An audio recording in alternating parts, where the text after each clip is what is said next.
spokesman Nancy Mace with us on set. Nice to see you, ma'am, as always. Thank you.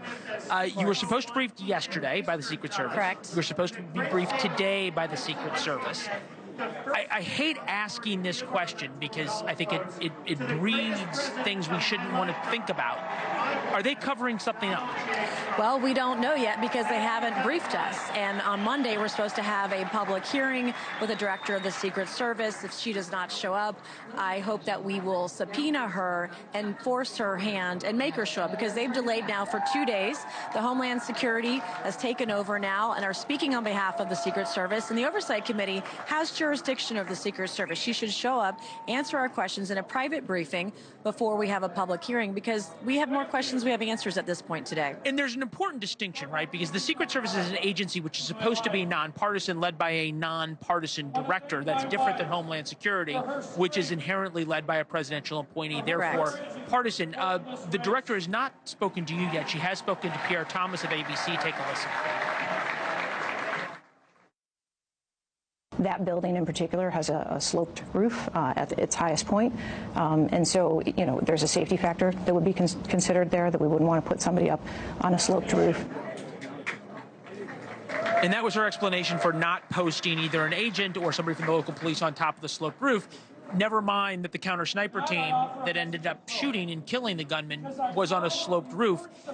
I'm still trying to figure out why there isn't a little bit more, why this is not being treated with a little bit more gravitas and urgency by the leadership of the Secret Service. Right, and also it's how did he get on the roof? I heard today that there was a ladder involved. How did no one see this? We've seen in the man on the street interviews where people were notifying the law enforcement, hey, there's a guy with a gun, and no one did anything. We found out yesterday that that building wasn't even swept. No one swept the building, and yet it was a staging location for some of the law enforcement officers who were on site. It's interesting, we're learning more from the reporting there, from Brian Inton's reporting, than we are from the Secret Service. There's a lot of anger, I think, in this room about what happened. And I was in the elevator last night at one of the hotels with Secret Service agents coming off duty. And I looked at him, I said, thanks for being here. You guys are doing a great job. And his face just dropped. And you could just see the emotion after being away from their families for months, in the hot weather, the campaign tempo, which is hard on them, and now this, I think, has crushed a lot of them.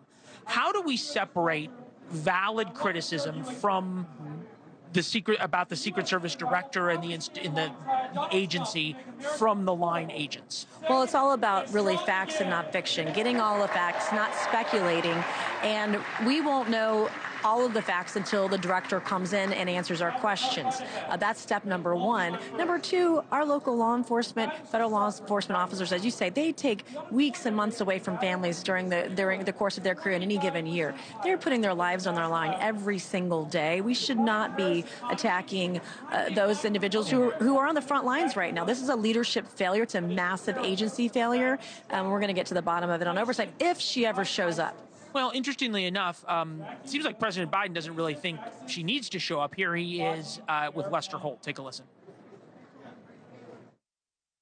Do you have confidence in the Secret Service? Do you feel safe? I feel safe with the Secret Service, but look, and you saw what we did see was the Secret Service who responded risked their lives in responding.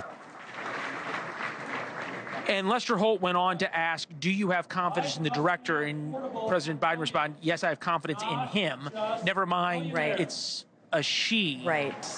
What does that tell you? Well, he's out on left field. I mean, he's not conscious. He does not know what's going on. It's very clear. I don't even know if he knows he's president right now. I have come on. I'm serious. Come on. I'm dead serious. He doesn't know who he is. He doesn't know who he is or where he is. That's a fact. Exactly look. There is valid criticisms, especially he's picking between ice cream and applesauce. I mean, let's be real. I mean, this guy is not all there. Hold on, just to help me out here. Go with me for a second. After Saturday, though, isn't this the whole point of lowering the temperature? Attack that he couldn't remember whether the Secret Service's director was a man or a woman. Attack those issues. But once you start saying the president doesn't know the difference between ice cream and applesauce, that's not lowering the temperature. He works a few hours a day. I don't have confidence in him as a leader of our country to ensure the safety of Donald Trump. I just don't. Okay, that's a different point. An attempted assassination on Saturday night. How did this happen? How does Bobby Kennedy Jr. not have Secret Service detail after asking for it? And so it's just, we want to make sure that everyone running for president, Joe Biden included, that they are protected to the fullest extent that we can. Thanks for watching. Go to joinnn.com to find NewsNation on your television provider. And don't forget to click the red subscribe button below to get more of NewsNation's fact-driven, unbiased coverage.